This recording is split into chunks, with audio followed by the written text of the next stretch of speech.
So thank you both so very much. Am I lucky or what? As Susan said, this is 2 years in the making.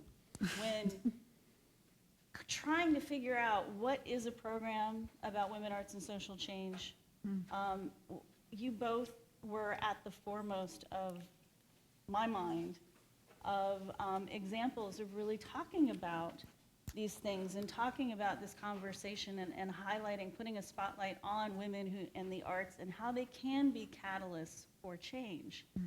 Am I up there, guys? Good. So I love, Anne, that you gave a little bit of a span of your work because, and I actually have an image from Tropos from 1993, which is the first work that I experienced, because that's really the only way you can talk about Anne Hamilton's work, is that you've experienced it.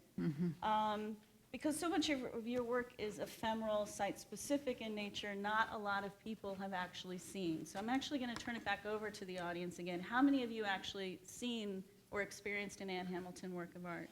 Wow, that's fantastic. How lucky are you? But it's not work that They're damaged, no. But it's not work you typically see in a museum art collection, right? Right. I mean, this is 5,000 square foot of horsehair woven together. In the center is an attendant who is going through a book and burning out, as they read the lines of text, the words become smoke. The smoke then gets embedded within the horsehair. And, you know, I love trying to read all these press releases of your work, which are these pathetically paltry descriptions. Everybody starts, immersive large-scale installations. What does that mean? Nothing. And unless you've experienced the work, Yeah. you really don't have a sense. So, you know, and then people opt for, well, she's a multimedia artist and she works in materials such as horsehair, candles, pennies, peacocks, on honey, text on and on, as a way to really capture what you're doing. And then on Emily's side, we have your trajectory of a socially sort of conscious designer, an architect, an educator, and kind of also going in a non-traditional, non-conventional route as far as being an architect. And so that's one of the reasons why I really love having you both here together. And that question of how can makers change the world is precisely that you both are really embodying that, because you both are making things. You're making the conditions for something to happen. Personal and social experiences, connectivity, community, that sense of social consciousness and service, all of those things, whether subtle or more sort of direct. I wonder what you both, and you sort of started to allude to it, really think about the juxtaposition of being here together and having your work in context together. Well, I'm going to become part of the makers group. Yay, we have an adult camp also. We have an adult Yeah. camp. Yeah. I mean, I think one of the things that ties our work together that I think was just like really clear and on the surface is that it's about embodied knowledge. It's about actually how we know things by participating, by doing them, and the kind of agency. You know, I think that you're talking about, I mean, all sorts of forms of empowerment individually that happen through having this problem to actually address through the project. And that you don't know for each kid or each person who participates where that's going to go, but you know now there's a kind of confidence inside, and that what the projects make is I would say like an enormously generous sense of possibility. And so that's what I get from, you know, listening and the little bit I know about the projects. And I think about like, well, what are all the multiple ways of cultivating that sense of possibility? Because maybe that's actually one of the things that ties our work together.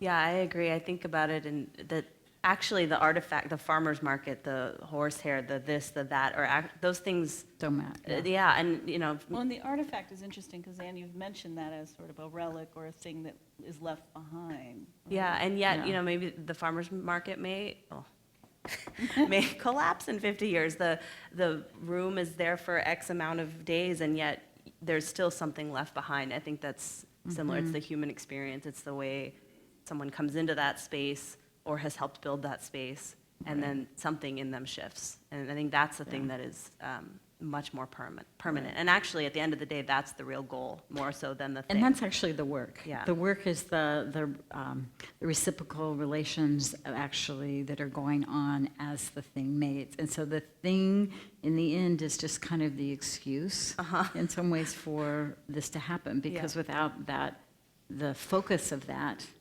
everyone wouldn't come together. Right. Yeah. Yeah, I also am really, so I am like I do not like high-tech things. I'm like sort of a grandma in that way.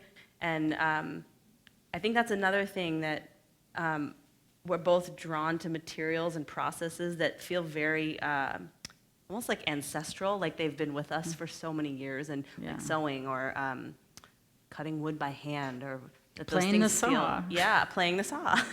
Those things feel so like elemental and really basic to human ability, physical ability. So there's something that Annie Albers wrote in her book. It's called On Designing. And Annie Albers, for those of you who don't know, she was at the Bauhaus and she was head of the textile program. And she talks about that she felt at the time she was writing that there was so much schizophrenic behavior in culture because people didn't have contact with materials from some raw state through to becoming something. That it and whether you're making a hot pad or you're building a building or whatever, and that it's like almost like a fundamental species need to be engaged with that transformation, and that as we live in a culture where we're so mid-slot, and that we don't have the sense of that raw transform to something. Well, there's a loss of sense of value for that thing as well when that process is You're disconnected from it. Disconnected. So we could talk about Marx, but I like to talk about Annie Albers. And I think that it's like, so where are the ways, or what are those means and the ways where we actually do have that sense, and what happens, and the kind of, you can see it on all the faces in your images, like, I can do this, and then that leads to I can do that, and I can do something else. And so it's really about also engendering a imaginative space as well as a physical thing. Yeah, absolutely. So I'm going to fast forward if I can. I might need someone to help me there. So I brought Ann Hamilton to Miami way back almost 20 years ago. And this is just to give a little sense of these conditions for making something happen, which again is really standing out for me because you both are doing this, that idea of the experience and the other thing that happens that's less tangible. But this is your response to architecture, to space, and wanting to bring the outside in. This was in Miami, and and I'm driving around with Ann Hamilton, and she just really casually is like, well, how can we find 40,000 fresh cut flowers? Or how can we get our hands on some shortwave radios?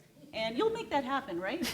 And you sort of have this power of making us, you're making us makers at the same time along with you, and that is something that I see in your work, obviously, Totally. is that sort of sense of community. We go along the road with you, not knowing where we're going. I remember standing in the elevator with these carts of flowers that I somehow had procured for free, got donated. I know now more about the flower import business, and it's like, but that's Anne, you're responding to the place and the context as your work, and also the people that you're connecting with. You come across all these myriad characters along the way who I'm sure shape your experience and also your approach. I mean, Anne, I know many of your projects lead into another or somehow inform a future one. So I wonder if you guys can talk about that space of what that is for you, Go ahead. Oh, no, I was just going to say the thing about the flowers, it's also not like a dozen flowers, it's 40,000. No, it was 40,000. So I think that's also... Every week. Yeah. There's a level of like... And I had to have an entomologist because it was a county facility. I had to also get like X number of tons of silica so it didn't rot over the course of 3 months. I'm like, truly, but this is like a normal day in the life of Ann Hamilton for every single project that you have Maybe we both share the thing that we have material transfer problems. Yeah, yeah. But I love that that's like, you're like, of course, 40,000, like not 1,000. And so I think there's also a scale, there's like a ambition of scale that it comes with the, I want there to be spaces and experiences and objects that people see and go, oh my God, there's something happening here, and that there's no way that could have been built by a 10-year-old or whatever the thing is. And I think that's the same as the 40,000 flowers, like this expectation that, of course, that's just the way it's going to be. Well, and I think that the way, or my sense is the way your whole project has grown too, it's out of a kind of necessity. It isn't that you started out to solve this big thing that would have maybe seemed insurmountable, but it's like the thing is in front of you, and one at a time you have to solve. You have to get around whatever it is that's the challenge, whether it's the code of like what tools the kids can use on site, right? Or bringing bugs into the museum. I was talking about the teacher or the parents' liability Oh, waiver. yeah, yeah. I was telling Lori that our insurance policy is very expensive because we have 10-year-olds with welders, and that our waiver has the word death in it like 16 times and like things like that. But there are those layers of production that are also, it's like Anne, you were talking about the thread going under the cloth. There's this layer of production that is unseen. Yeah. And also these layers of traces that you both leave behind. Whether, we were talking about the 17-year-old talking about wanting to bring his children along, but it's that thing that you built is never just the thing. Right. Right. Yeah, I think it's also, everyone talks about prototyping and iteration, and at least in education, everyone is into design thinking now and this like cycle of making, but I think both, you said it really well, and I think probably for your projects it feels the same, that they do lead to one another, and not in an obvious or sometimes even linear way, but you do one thing and you learn certain things that become embedded in you, and it changes the way you think about what's coming next. So I do see all of my work, and I'm certain that you do as well, as like one long thread. Yeah, it's like one big project. Yeah. Yeah. I also think there's an aspect of it that maybe isn't also so visible, which is the aspect of care. Like, so that there's that one of the things you're doing that's not about building the cardboard models, but it's like setting up and taking care of what the process is, because it's like a kind of trust that from the setting up the process, you will actually maybe move or get to where you need to be. And that then, and there's this a tremendous energy about how you set up those processes. And I'd love to hear you talk a little bit about that, but then also, how do you know, or how do you know when you don't have to take care of something anymore? Oh, Like, I think God. knowing when a project is over, or what your responsibilities are to it, because each one is a set of relations, and so you could, you left Birdie, right? But it's like you could have been there for 20 years. And so, like, where the kind of understanding where you can work with and where you have to say, no, this is finished, I need to give it away, and how to give it. Giving things away is really complicated, and I don't know. I built a boat on the Mekong, and it was very complicated to give it away. That's another story. Well, you also But- talk Yeah. about permission, Anne, too, in that you have to give yourself permission Permission to to- give it away as well. Both, Right. always. Yeah. Yeah, and you never know how the thing or the space is actually going to be used or experienced, even though in your mind it has a purpose. Like the Right. farmer's market has become like a square dancing weekend thing now. Like, didn't program that in, but great, right? So, Which yeah. means the gift has been received. Yeah, yeah. So Yeah. I don't know. I think that in education, it's like there's many layers of when you're done, right? In some ways, I'm never going to be done because there's always going to be young people that I'm going to be working with. And there are also these students just graduated from college. So in that way, I don't think I'm ever done. But yes, a project, it has to be done. There's a last day of school. There's a ribbon cutting ceremony. And so there's this funny, like, because we're working in an educational context, there's no, like, let's just push back that deadline 3 months. June 15th, we're not going to have kids anymore. So we have there is a very finite end line.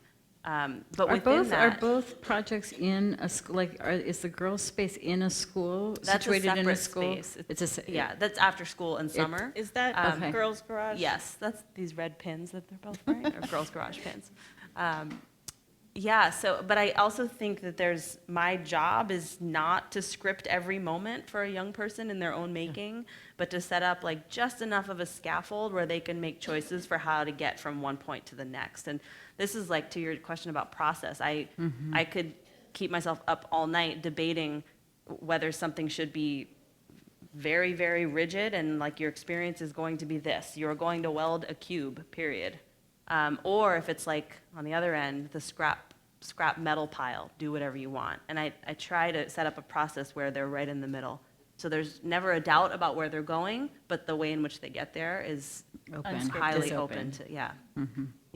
That's a really hard thing to do.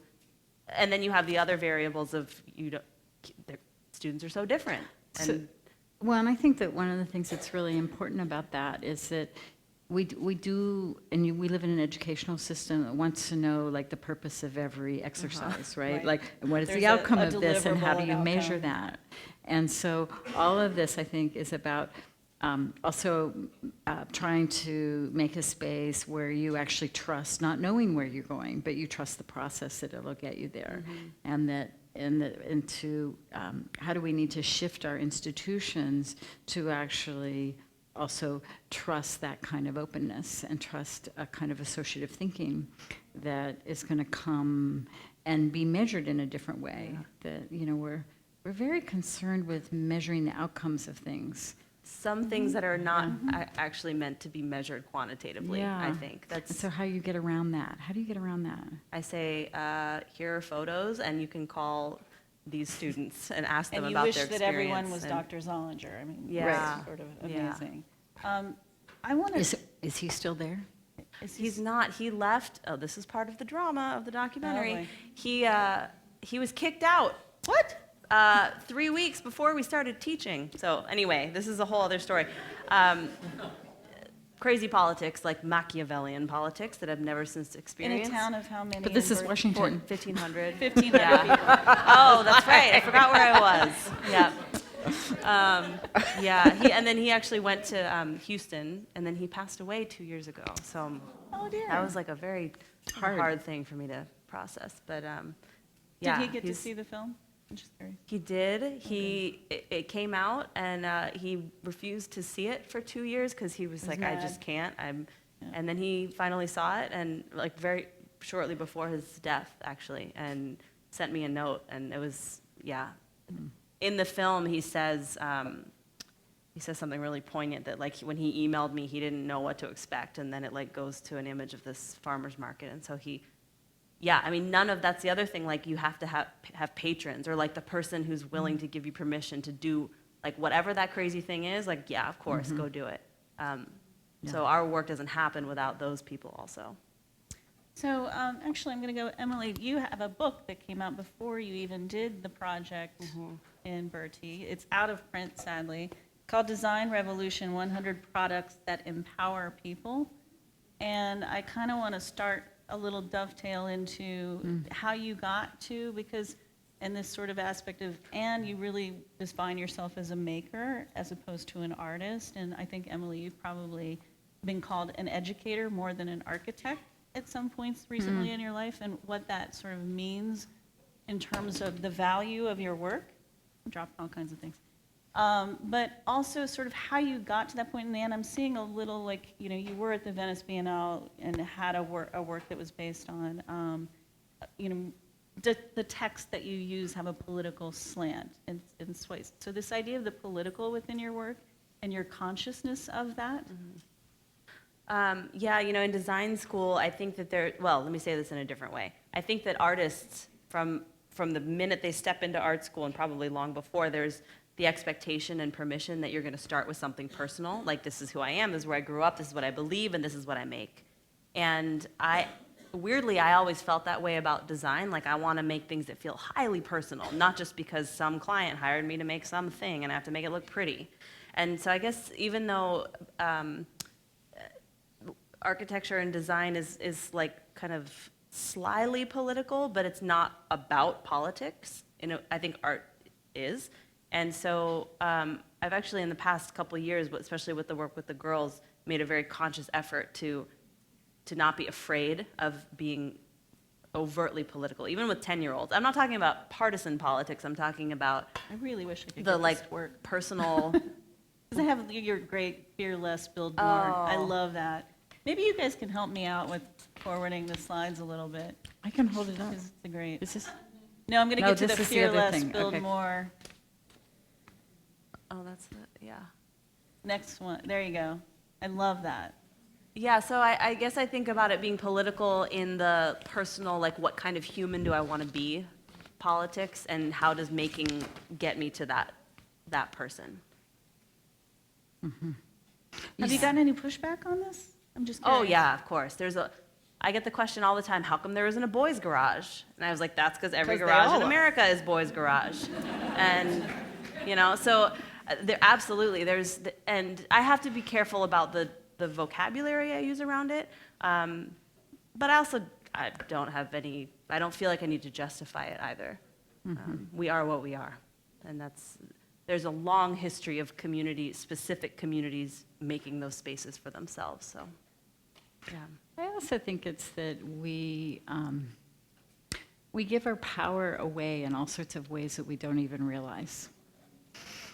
And so and I think what are all the ways in which we can experience our own agency, and that isn't necessarily about a polemical kind of politic. And I think that one thing that's hard in our culture is to recognize how political form can be. So, and I think that that's very much in your work. I think in your presentation, you talked about it as a form of resistance. Did you use that word, Yeah. resistance? Yeah. And so it's like what are the ways in which you've made, this large project that is demonstrative of a value, and what it demonstrates as a value is very political. Because it's addressing something that is also not there. And I for my part, have always thought that the work is often, and I think it's because I'm a woman artist, it's been sometimes described as just, oh, that material girl. And I hate that. I just hate that.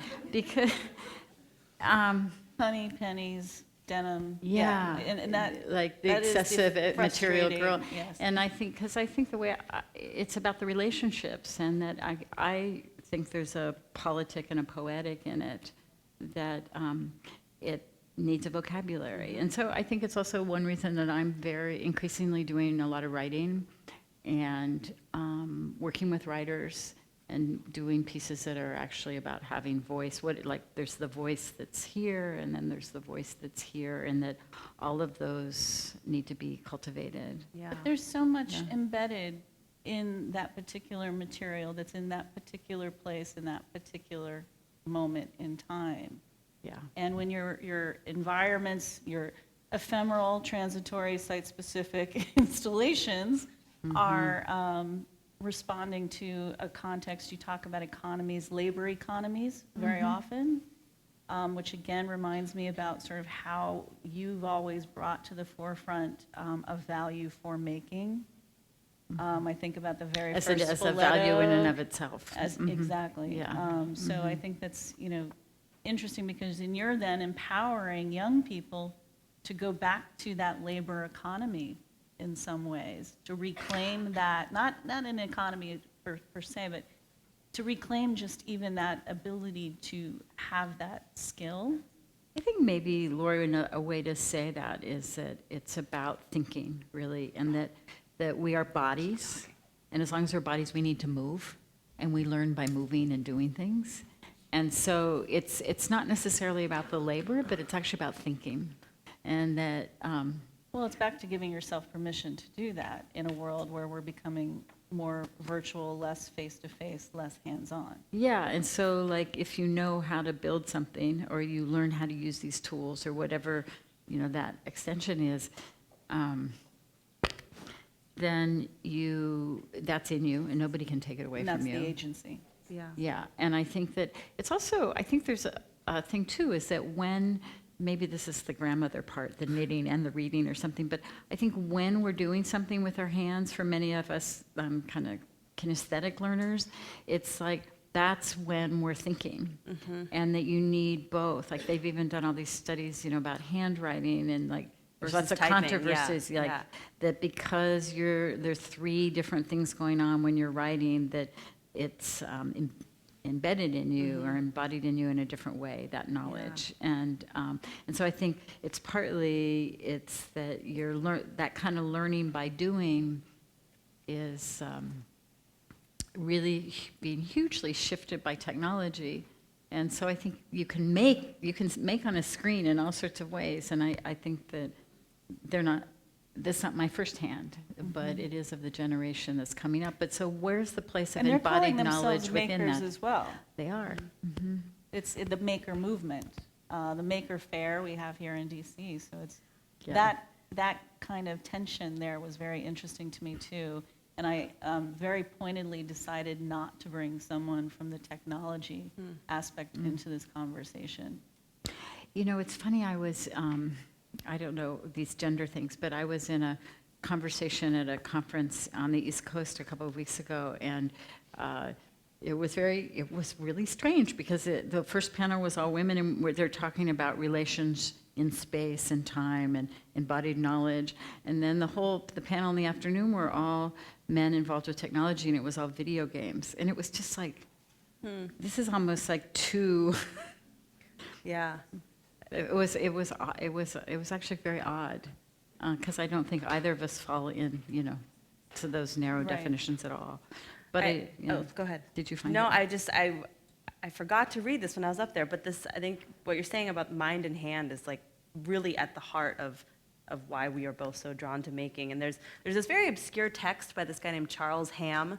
It's written in like 1899. It's called The Coeducation of Hand and Mind. And so this is the first thing, I'm going to read this very short thing from that text that was one of the things that inspired me to teach this class. He says, the students draw pictures of things and then fashion them into things at the forge, the bench, and the turning lathe. Not mainly that they may enter machine shops and with greater facility make similar things, but that they may attain a wider range of mental vision, a more varied power of expression, and so be better able to solve the problems of life when they shall enter upon the stage of practical activity. So it's like that. It's like not about the What year was this again? 1899. Yeah.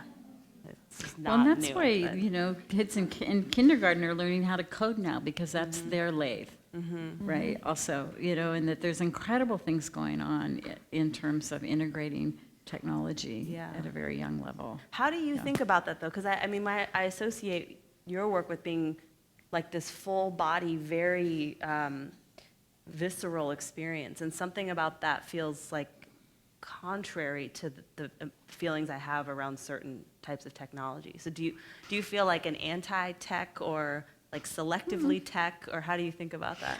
Well, the loom is the first computer, right? So the Jacquard loom, it's like a system of zeros and ones, and it's the first computer. And so I think for me then, and the forms that we can make in are, I think right now, very much a consequence of the intersection of digital technologies and now increasingly biological technologies and mechanical technologies. And that at any moment in time, it's how those different technologies are interacting that makes certain forms possible. And that's always going to be shifting. And so, like certain, like I found myself reading on a pad the other day, going like this, like you want to turn the page, right? And then can reading virtually. a real book and kind of going. So, it's happening in our bodies, whether we know it or not. And so, while I think I'm drawn still to the technology of the hot pad, that I use all sorts of digital technologies. And I think my thinking's increasingly being influenced by the kind of complexity of networking that really comes more from the way biology is changing how we think about systems. Mm. So it's like that's influencing the thinking, even if it's not like a thing in hand. Right, Yeah. right. Well, and you've treated video and new technology as just another material. I mean, that's really, you were actually experimenting with a lot of things early Yeah. on. Yeah. Which I don't think everyone necessarily associates, Sits but with it's the always work. there. Yeah. I wonder, Dan, if we could fast forward. I want to get to this wonderful last slide. And before we do, Yeah. before we sort of let people sort of read along, but Maybe we should read it I all was out gonna loud say together. Let's do that. Yeah. Can we do that? All right. all right, start. Do you want to Okay. explain what this Do you wanna is hear? first? or Okay, maybe after? say what it After. is. Here's yours. Oh, You guys start. You have, Like well, one-liners? maybe Yeah. could you give a context? Oh, All yeah. together. you're probably wondering what this thing is. So we've recently started working with teachers, many teachers who say, oh my God, I want to do the farmer's market, or my version of a farmer's market. Can you help us do that? And I love that there are teachers now that are so excited to not do really boring standardized work. They want to be much more creative. And so we wrote this, my team and I wrote this as a credo for teachers who are like wanting to be much more courageous about the way in which they And teach. it's not called, like, normally teachers. Are there teachers here in the audience? Okay, so how many, keep your hand up. Yeah. And if you like going to professional development, leave it up.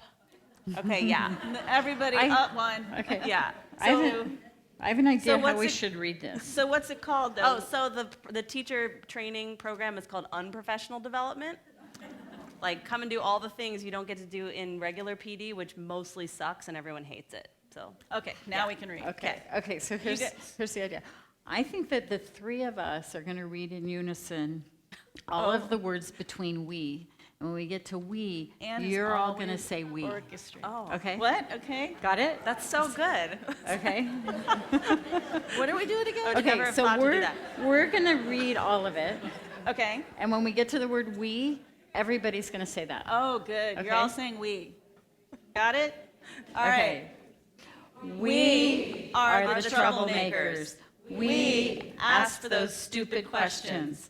We faceplant in the mud a lot. But We set our fear on fire. We Already have permission to start or start over. Our limits set us free. So cover our walls in work. Go all in and upside down. Ditch the recipe and trust our gut. Talk about things and then do them. Practice the hard parts over and over, because our hearts and hands were made to be moved. Are never bored. And and Everybody Are are never never done. done. we We show up show up each each morning morning and try it, and then we do it again. Yay! that was so good.